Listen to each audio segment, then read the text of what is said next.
اس کو ادا کرے۔ چونکہ ابھی درخواستیں جمع ہو رہی ہیں، لہٰذا موقع کی مناسبت سے میں نے یہ خیال کیا کہ یہ چیزیں آپ کے سامنے ذکر کر دی جائیں۔ تو سب سے پہلی بات یہ کہ کون سا ایسا شخص ہے کہ جس پر یہ حج واجب ہوتا ہے، یعنی واجب ہونے کی شرائط کیا ہیں؟ شرائط دو طرح کی ہوتی ہیں۔ ایک ہوتی ہے واجب ہونے کی شرط کہ کوئی چیز آپ پر لازم ہو گئی، فرض ہو گئی۔ دوسرا ہوتا ہے ادا کرنے کی شرائط، ادا کا واجب ہونا کہ اب آپ پر ادا بھی واجب ہے۔ تو بعض اوقات ایسا ہوتا ہے حج فرض ہو جاتا ہے لیکن شریعت کہتی ہے تھوڑا بعد میں کر لینا، جیسے کسی عورت کو محرم نہیں مل رہا تو شریعت اس پہ فرض تو کر دے گی استطاعت کی وجہ سے، لیکن فوراً اس سے مطالبہ نہیں کرے گی۔ عورت عدت میں ہے تو مطالبہ نہیں کرے گی، اب اس پہ فرض ہو گیا ہے، باقی ساری شرطیں پائی جا رہی ہیں، لیکن چونکہ ایک مسئلہ ہے اس کے ساتھ، لہذا شریعت اس سے مطالبہ نہیں کرتی ہے۔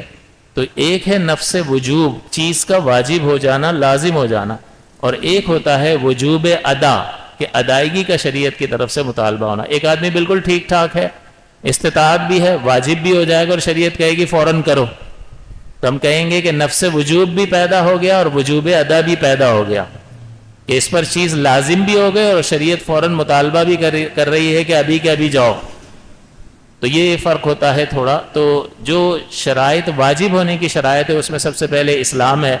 ظاہر ہے کہ مسلمان پر ہی حج لازم ہوگا، غیر مسلم پر تو نہیں ہوگا۔ یعنی اس کا مزید تفصیل یوں کی جا سکتی ہے کہ ایک شخص غیر مسلم تھا، ساری شرائط اور موجود تھی، اسلام نہیں تھا، پھر مسلمان ہو گیا، اب اس کے پاس استطاعت نہیں ہے، تو کیا اس پر حج پہلے جو شرائط پائی جا رہی تھی اس کی وجہ سے لازم ہوگا؟ کہیں گے نہیں، اس لیے کہ ایک شرط جو ہے اسلام وہ نہیں تھا، اس لیے اس پر حج لازم نہیں ہوگا اسلام لانے کے بعد۔ ایک شخص مسلمان تھا اور معاذ اللہ مرتد ہو گیا۔ مرتد کا مطلب ہوتا ہے بالکل اسلام سے انکار کرنا کہ میں اسلام کو چھوڑتا ہوں۔ ایک چیز ہوتی ہے زبان سے کلمہ کفر نکل جانا، اس میں التزام کفر یا لزوم کفر کا مسئلہ ہوتا ہے، تجدید ایمان اور تجدید نکاح کا مسئلہ ہوتا ہے، اس سے اعمال ضائع نہیں ہوتے۔ ایک ہوتا ہے مرتد ہو جانا، میں دین اسلام معاذ اللہ چھوڑتا ہوں، یہ کہلاتا ہے مرتد۔ اگر ایسا ہو گیا تو پھر اس کا سابقہ حج ختم ہو گیا اور اب اسلام لانے کے بعد اس کو دوبارہ اگر استطاعت ہوگی تو حج کرنا لازم ہوگا۔ پھر دوسری شرط ہوتی ہے بالغ ہونا، تو اس سے یہ واضح ہو گیا کہ نابالغ پر حج لازم نہیں ہوتا۔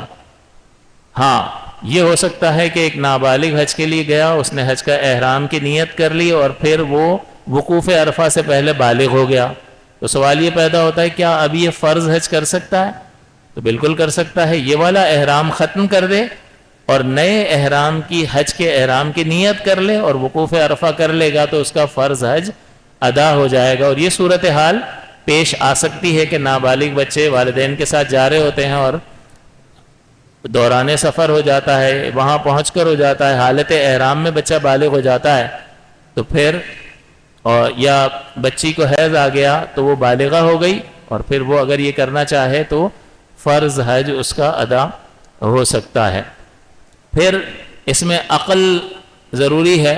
ظاہر ہے کہ پاگل پر تو چیزیں فرض نہیں ہو سکتی، پاگل تو اللہ کے احکام کو سمجھ ہی نہیں سکتا، جو سمجھ نہیں سکتا وہ پورا کیسے کرے گا؟ پاگل کو کہیں گے اقیم الصلاۃ، وہ کیا جانے اقیم الصلاۃ کیا ہوتا؟ تو اسی لیے ہم کہتے ہیں عاقل اور بالغ۔ تو اصل بلوغ میں بھی عقل کا کمال ہی ہوتا ہے کہ جب بچہ بالغ ہوتا ہے تو عقل اس کی کامل ہو جاتی ہے، اس کے بعد اس پر احکام شرعیہ کی پابندی لازم کی جاتی۔ تو بلوغ کا بھی تعلق عقل سے ہی ہے، یعنی عقل کے کامل ہونے سے۔ تو جو مجنون ہوگا اس پر حج واجب نہیں ہوگا۔ آزاد ہونا یہ پرانے زمانے کے اعتبار سے تھا، میں اتنی سی تفصیل اس میں کافی ہے کہ غلام پر حج نہیں ہوتا۔ اصل ہے استطاعت، جو اللہ تعالیٰ نے قرآن عظیم میں فرمایا کہ من استطاع، جس کے پاس استطاعت ہو۔ اب یہ استطاعت سے کیا مراد ہے؟ تو استطاعت سے ایک چیز مراد ہے کہ بدن سلامت ہو، اس کا اتنی طاقت ہو کہ حج کر سکتا ہو، بس یہ استطاعت ہے۔ باقی اگر کوئی پیسے کی ضرورت پڑتی ہے تو یہ فرد کے اعتبار سے الگ ہو سکتا ہے۔ ایک آدمی مکے میں رہتا ہے، اس کو بہت تھوڑے پیسے چاہیے حج کے لیے، اس کا نصاب کوئی زکوٰۃ کے نصاب کی طرح نہیں ہے کہ 52.5 تولہ چاندی، 7.5 تولہ سونا، نہیں، ایسا کچھ بھی نہیں ہے۔ زکوٰۃ تو 2.25 لاکھ روپے آ جائیں گے تو واجب ہو جائے گی. 2.25 لاکھ میں حج واجب تھوڑی ہوگا, تو اتنا مہنگا ہے ہمارے لیے. لیکن ایک آدمی مکے میں رہتا ہے تو مکے والے کے لیے نہ سواری کی ضرورت ہے, کچھ بھی نہیں, صرف جس کا نان نفقہ اس کے ذمے میں ہے اس کے پیسے اس کے پاس ہوں, اور جو تھوڑے بہت اخراجات پیش آنے ہیں وہ اس کے پاس ہو, تو اس پر حج واجب ہو جائے گا. تو سواری کی بھی کوئی قید نہیں ہے, یعنی 3 دن کی مسافت سے کم کے فاصلے پر یہ سارے مقامات ہوں, اور پیدل چل سکتا ہو تو پیدل چل کے حج کرنا فرض ہو جائے گا اس پر. پیسے کی ضرورت نہیں ہے, بدن سلامت ہونا چاہیے, استطاعت بدنی ضروری ہے.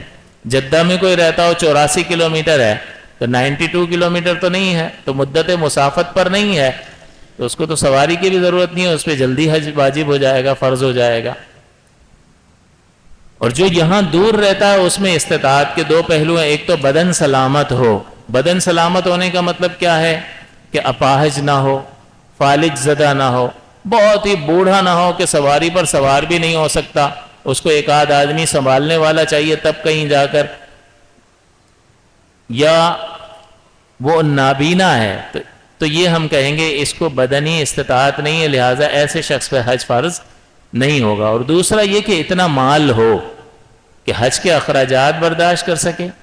کسی کا نان نفقہ اس کو دینا ہے, گھر والوں کا بچے بیوی وغیرہ ہیں, تو ان جا کر واپس آنے تک کا خرچہ اس کے پاس ہو ان کو دینے کے لیے. اور اگر کوئی تجارت وغیرہ کرتا ہے تو اس کے پیسے اس کے پاس بچنے چاہیے, تب اس پر حج فرض ہوگا. یعنی اس کی تفصیل یہ ہے. تو اس کا مطلب یہ ہوا کہ ایک تو بدن سلامت ہو اور دور سے آنے والے کے لیے حج کے اخراجات, اور جو بچوں کا نان نفقہ ہے اس کے پیسے اس کے پاس ہونے چاہیے. پھر اگر وہ تاجر ہے, تجارت کرتا ہے, تو اس کے پاس اتنے پیسے بچنے چاہیے کہ آنے کے بعد اپنی گزر اوقات تک کی وہ تجارت کر سکے. لہذا اگر آپ سے کوئی مسئلہ پوچھتا ہے کہ بھئی میرے پاس 12 لاکھ روپے ہیں اور ان 12 لاکھ روپے سے میں مال خریدتا ہوں اور بیچتا ہوں تو میرا گھر چلتا ہے, اب یہ 12 لاکھ روپے کا حج تو ہو جاتا ہے, تو مجھ پر حج فرض ہوگا یا نہیں ہوگا؟ نہیں ہوگا. اس کی وجہ یہ ہے کہ اس کے پاس اتنا پیسہ بچنا چاہیے کہ یہ اپنی تجارت کو جاری رکھ سکے. تو حج کرنے کے بعد اتنا پیسہ کہ گزر اوقات کی تجارت کو جاری رکھ سکے, تب اس پر حج لازم ہوگا, ورنہ نہیں ہوگا. اگر وہ کاشتکار ہے تو حج کے اخراجات, گھر والوں کے اخراجات, اور کاشتکاری کے جو سامان ہے, ہل بیل وغیرہ جتنے بھی اوزار ہیں, اس کے پیسے اس کے پاس بچ جائیں تو اس پر فرض ہوگا, ورنہ نہیں ہوگا. اسی طرح کوئی پیشہ ور آدمی ہے, کوئی پیشہ کرتا ہے, مزدوری وغیرہ کرتا ہے, اس کے لیے آلات وغیرہ کی ضرورت ہوتی ہے, تو اس کا مسئلہ یہ ہوگا کہ اس کے پاس حج کے اخراجات کے پیسے ہوں, گھر والوں کو دینے کے لیے, دے کر جانے کے لیے پیسے ہوں, اور اپنے پیشہ ورانہ آلات کے لیے اس کے پاس پیسے بچ جائیں. یہ کرنے کے بعد تب فرض ہوگا, ورنہ فرض نہیں ہوگا. تو اس کا جواب آپ کے سامنے آ گیا کہ 12 لاکھ, صرف 12 لاکھ ہیں اور اس سے وہ کاروبار کر رہا ہے اور اپنا گھر چلا رہا ہے, تو 12 لاکھ کا حج کر کے آ جائے گا, تو پھر تو اس کو جاب کرنی پڑے گی. تو شریعت کے اس حکم پر عمل کرنے کی وجہ سے تو یہ اور ٹینشن میں آ جائے گا. تو یہ تو اچھا خاصا سیٹ تھا اور نوکر بن جائے گا. اپنا کام اپنا ہوتا ہے, تو چاہے اس میں جاب سے کم پیسے ملتے ہوں, لیکن آزادی ہوتی ہے. تو اس لیے شریعت اس پر لازم نہیں کرتی ہے.